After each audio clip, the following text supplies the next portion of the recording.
Hi friends, saravanakumar. Welcome to Power Space Solar Tech. என் வீடியோவுக்கு support பண்ணிட்டு வரீங்க, ரொம்ப தேங்க்ஸ். அது இல்லாமல் நிறைய பேர் கால் பண்ணி உங்கள் டவுட்ஸ்லாம் கேட்குறீங்க. இந்த ஃபீட்பேக்குக்கெலாம் ரொம்ப நன்றி. சில பேர் என்னை ஃபோன் பண்ணி ஒரு நல்ல கமெண்ட்லாம் சொல்கிறீங்க, இப்படிலாம் போடுங்க, இந்த மாதிரிலாம் போடுங்கன்னு உங்கள் சஜஷன் சொல்கிறீங்க, ரொம்ப நன்றி. நம்ம இன்றைக்கி பார்த்தோன்னா திருவள்ளீஸ்வர நகர் திருமங்கலம் இல்லை இந்த வீட்டுக்கு தான் நம்ம சோலார் ஆஃப் கிரிட் போட வந்திருக்கோம். 4th ஃப்ளோரில் இன்ஸ்டாலேஷன். மாடியிலேருந்து நாம் பார்க்குறோம். நம்மளோட வண்டி வந்துருச்சு, மெட்டீரியல் வண்டி. சோலார் பேனல் இந்தியாவிலேயே தி பெஸ்ட் பேனலான waaree சோலார் பேனல் போடுறோம். 540 வாட் 4 பேனல் போடுறோம். இதுக்கு இன்வெர்ட்டர் பார்த்திங்கன்னா ரொம்ப சர்ப்ரைஸ். இந்த இன்வெர்ட்டர் தமிழில் நம்ம தான் முதல் முறையாக போடுறோம், வேறு யாருமே கிடையாது. யூடியூப் வரலாற்றில் முதல் முறையாக தமிழில் நம்ம தான் இப்போ இந்த இன்வெர்ட்டருக்கு தமிழில் வீடியோ போடுறோம். அநேகமாக கண்டுபிடிச்சிருப்பீங்கன்னு நினைக்கிறேன். பார்த்திங்கன்னா நம்ம பேனல் இறக்கிக்கிட்டு இருக்கோம். இருங்க சொல்கிறேன், என்ன இன்வெர்ட்டர் நம்ம சொல்கிறேன்.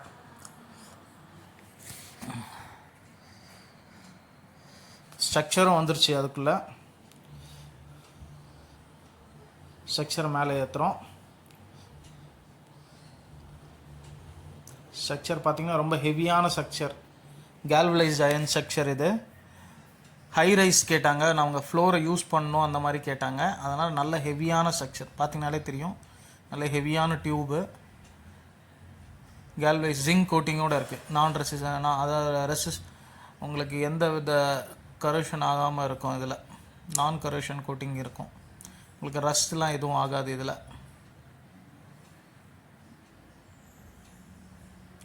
அதே மாதிரி பார்த்திங்கன்னா இது வந்து லைட்டிங் அரெஸ்ட்டு எர்த் ராடு. இது உங்களுக்கு இப்போ டிஸ்பிளேயில் வந்துருச்சு என்ன இன்வெர்ட்டர். இங்கே பார்த்தீங்கன்னா ஆஷா பவர் 2.5 கிலோவாட் இன்வெர்ட்டர் தான் நம்ம இன்ஸ்டால் பண்ண போகிறோம் இன்றைக்கி. இந்த வீடு பார்த்திங்கன்னா மொத்தம் ground floor, first floor, second floor, third ஃப்ளோரில் நம்ம இன்ஸ்டால் பண்ணுறோம். ஆனால் படிக்கட்டு வழியாக இது ரொம்ப பெரிய ஸ்ட்ரக்சர்னால், ஹைரைஸ் ஸ்ட்ரக்சர்னால் படிக்கட்டு வழியாக ஏற்ற ட்ரை பண்ண முடியல. அதனால் ஒரு ஃப்ளோருக்கும் அப்படியே ரைஸ் பண்ணிக்கிறோம் இந்த ஸ்ட்ரக்சரை. நம்ம உங்களுக்கே தெரியும், பார்க்கலாம். அவர் கிரவுண்ட் ஃப்ளோர்லேருந்து ஃபஸ்ட் ஃப்ளோருக்கு எடுத்து கொடுக்குறாரு. ஃபஸ்ட் ஃப்ளோருக்கு அப்படியே ஃபஸ்ட் ஃப்ளோர்லேருந்து செகண்ட் ஃப்ளோர் அந்த மாதிரி மாற்றி மேலே ஏற்றிக்கிட்டோம்.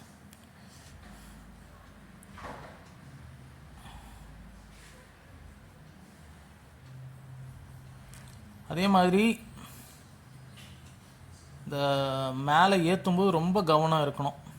இல்லைனா பார்த்திங்கன்னா எங்களுக்கே இதில் சின்னதாக ஒரு ஆக்சிடெண்ட்டு நடந்திருக்கும். நல்ல வேலை நல்ல நேரம் அது தப்பிச்சுது.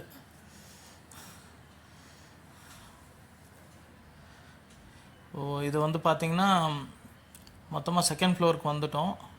செகண்ட் ஃப்ளோர்லேருந்து இப்போ தேர்ட் ஃப்ளோருக்கு லிஃப்ட் பண்ணுறோம். இப்போ செகண்ட் ஃப்ளோர் ஓரமாக எல்லாத்தையும் எடுத்து வைக்கிறோம். செகண்ட் ஃப்ளோர் அதாவது லேப் டிக்கெட்டை எல்லாத்தையும் எடுத்து வைக்கிறோம், லேப்லேருந்து திரும்ப ரைஸ் பண்ணுறதுக்காக.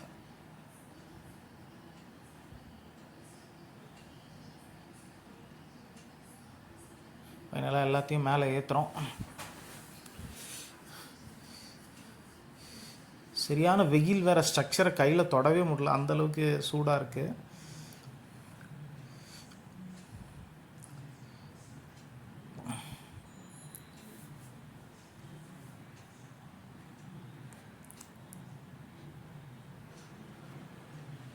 கம்ப்ளீட் இன்ஸ்டாலேஷன் வீடியோ போட்டிருக்கேன், A to Z போட்டிருக்கேன். கம்ப்ளீட்டான இன்ஸ்டாலேஷன் வீடியோ போட்டிருக்கோம். அவ்வளோதான், எல்லாம் மொட்டை மாடிக்கு வந்துருச்சு. இப்போது நம்ம ஸ்ட்ரக்சரை செட் பண்ணுறோம். ஃபஸ்ட்டு பொசிஷன் பண்ணிக்கிறோம். எல்லாம் செட் பண்ணிட்டு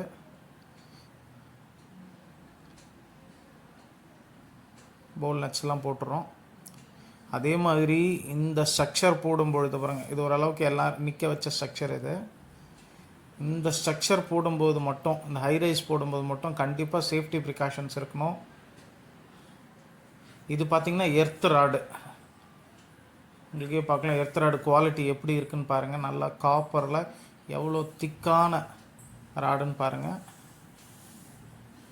2 எர்த் ராடு, ஒன்று பாடி எர்த்துக்கும் ஒன்று லைட்டிங் அரெஸ்ட்டுக்கும் போடுறோம். அது இங்கே எர்த்து மட்டும் காம்ப்ரமைஸே ஆகக்கூடாது. நல்ல ராடாக போடணும், கெமிக்கல் எர்த் ராடாக. ஆல்மோஸ்ட் இந்த ஸ்ட்ரக்சர் ரெடி. போல் நட்ஸ் டைட் பண்ணிகிட்ருக்காங்க. இங்கே மேலே பார்த்தீங்கன்னா லைட்டிங் அரெஸ்ட் இன்ஸ்டால் பண்ணிகிட்ருக்கோம். அப்படியே பேனல் மேலே ஏற்றுறோம். அதே மாதிரி பேனல் கூட பார்த்தீங்கன்னா பேனல் ஏற்றும்போது ஒரு 4-5 பேர் கண்டிப்பாக இருக்கணும். ஒரு 2 kV இன்ஸ்டால் பண்ணுறீங்கன்னா குறைஞ்சது ஒரு 4 kV வேணும். 4 பேர் வேணும் உங்களுக்கு. அப்படின்னா தான் நீங்கள் பேனல் மேலே எடுத்துகிட்டு வர முடியும். ஒரு பேனல் பார்த்தீங்கன்னா 30 kgs. அது இல்லாமல் அது பெருசு, கண்ணாடி வேறு, ரொம்ப பத்திரமா எடுத்துன்னு வரணும். வெறும் 2 பேர் போய் நான் பண்ணுவேன்னா நிச்சயமாக முடியாது. ஏன்னா ஹை ரைஸ் ஸ்ட்ரக்சர் வேறு, அதனால் கண்டிப்பாக 4 பேர் இருக்கணும். நான் இது சோலார் இன்ஸ்டால் பண்ணுறவங்களுக்கு, புதுசாக இன்ஸ்டால் பண்ண போகிறவங்களுக்கு சொல்கிறேன். அதே மாதிரி இது பேனல் பார்த்திங்கன்னா இது இந்தியாவிலே இது பெஸ்ட்டு பேனல், வாரி பேனல் இது. அதுதான் நம்ம போடுறோம்.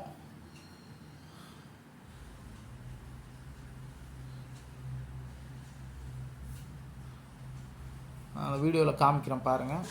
மொத்தம் 4 பேனல் போடுறோம். இது பார்த்திங்கன்னா mono PERC half cut panel. இது பார்த்திங்கன்னா நடுவில் லைன் இருக்கும், 2 சைடு பேனல் இருக்கும். இந்த பேனலோட ஸ்பெஷாலிட்டி இல்லைன்னா ஒரு சைடு உங்களுக்கு எதாவது நிழல் விழுந்துருச்சுன்னா கூட, ஆக்சுவலாக இந்த பில்டிங் இந்த சைட்டில் நிழல் விழுறதுக்கு வாய்ப்பு இல்லை. ஒரு சைடு ஏதாவது விழுந்துருச்சு, தூசி ஆயிடுச்சு, இல்லை ஏதாவது ஆயிடுச்சுன்னா கூட இன்னொரு சைடு ப்ரொடக்ஷன்லேயே இருக்கும். மொத்தம் 4 பேனல் போட்டிருக்கேன் இங்கே. இப்போ பேனல் மேலே ஏற்றுறோம், ரைஸ் பண்ணுறோம். அதே மாதிரி எது பண்ணுறதுக்கு முன்னாடியும் 4 பேர் இருக்கீங்கன்னா 4 பேரும் ஒரே மைண்ட் செட்டோட வேலை செய்யணும். இப்போ இந்த ஒரு பேனல் தூக்குறோன்னா அது எங்கே வைக்க போகிறோம் 4 பேருக்குமே தெரியணும். இங்கே வச்சிடுறோம், இப்போ 4 பேர் இங்கே தூக்குறோம், இங்கே தான் வைக்க போகிறோம் 4 பேருக்குமே சொல்லணும். இல்லைனா மிஸ்கம்யூனிகேஷன் ஆச்சுன்னா பேனல் அவ்வளோதான். ஏன்னா ஒரு பேனல் பார்த்திங்கன்னா 25,000 ரூபா. இது 540 வாட் பேனல். ஆல்மோஸ்ட் 23,500லேருந்து 25,000 வரும் இந்த பேனல். இது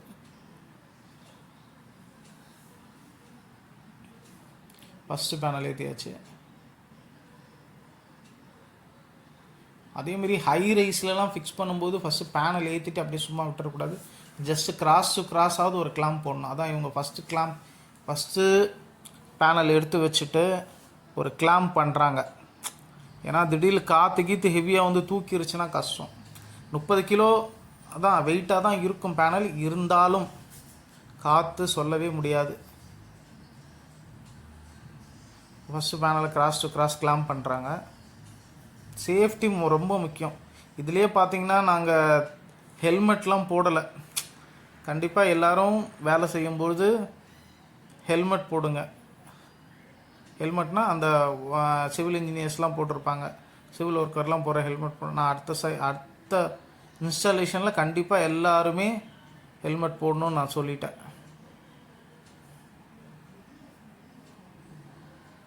ரெண்டாவது பேனல் ஏற்றுறோம்.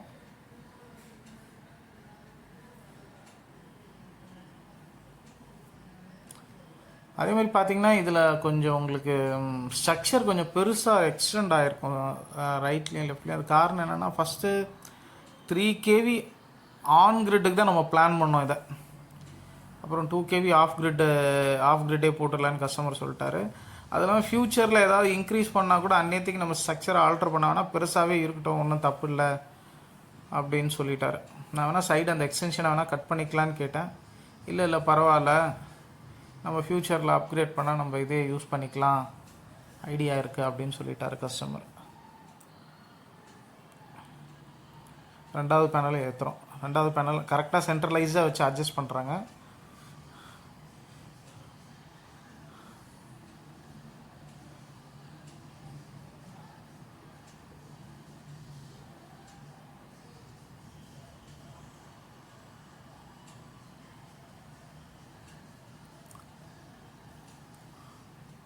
அதே மாதிரி இந்த சோலார் வேலை செய்கிறதுக்கு ஆள் இல்லை. கண்டிப்பாக நீங்கள் எல்லோரும் சோலார் ட்ரைனிங் போங்க. நீங்கள் டெக்னீஷியன், எலக்ட்ரிஷியன்லாம் இருந்தீங்கன்னா கண்டிப்பாக சோலார் ட்ரைனிங் போங்க, சோலார் வேலை கற்றுங்க. ஃப்யூச்சர் சோலார் தான். எலக்ட்ரிஷியனாகவே இருந்தாவே ஒன்றும் பெருசாலாம் சம்பாதிச்சிட முடியாது. நீங்கள் ஏதாவது ஒரு டெக்னிக்கல் பர்சன் ஆகணும். மூணாவது panel ஏற்றுறோம்.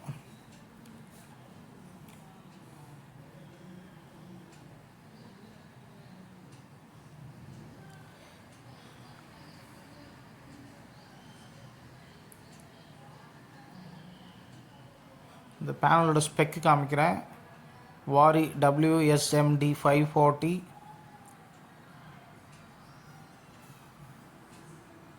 49 volt, 13 amps, 13.83 amps, 41 volt VOC, 12 amps வரைக்கும்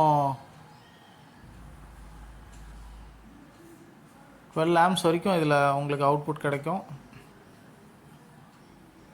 பேனலை சீரீஸ் பண்ணுறோம்.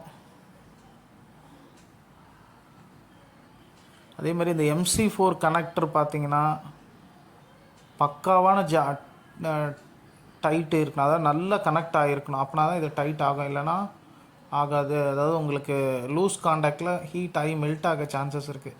பக்கா டைட்டு. நீங்கள் டைட் பண்ணும்போது பார்த்தீங்கன்னா டக்குன்னு ஒரு சவுண்டு கேட்கும்.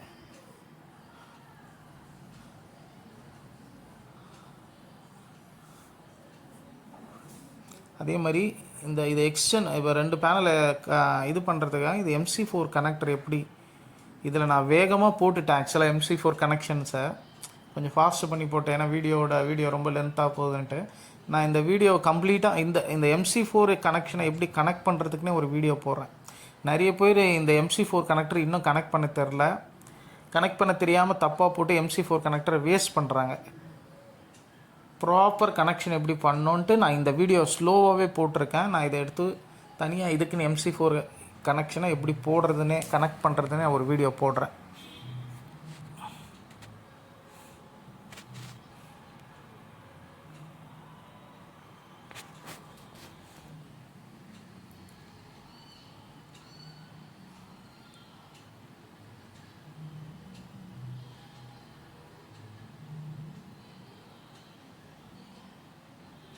இப்போ பார்த்தீங்கன்னா 2-வே கனெக்டர், இது 2 in 1 out.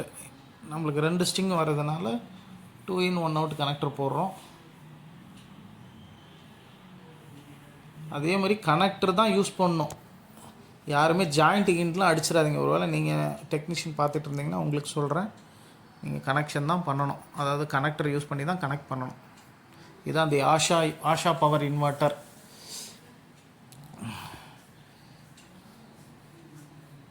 $2.5 of grid MPPT inbuilt. ரொம்ப அருமையாக இருக்குங்க இன்வெர்ட்டர், ரொம்ப அருமையாக. நீங்கள் மற்ற இன்வெர்ட்டர்லாம் வாங்கினீங்கன்னா கம்பெனி கொடுத்த செட்டிங்ஸை தான் நீங்கள் யூஸ் பண்ணணும். ஆனால் இந்த இன்வெர்ட்டர் அப்படி கிடையாது. நீங்கள் ஓனாகவே கஸ்டமைஸ் பண்ணிக்கலாம். இதில் லித்தியம் அயன் பேட்டரியும் போடலாம். இந்த இன்வெர்ட்டர் மட்டும் பேட்டரியில் கனெக்ட் பண்ணியாச்சு, கனெக்ட் பண்ணுறாங்க.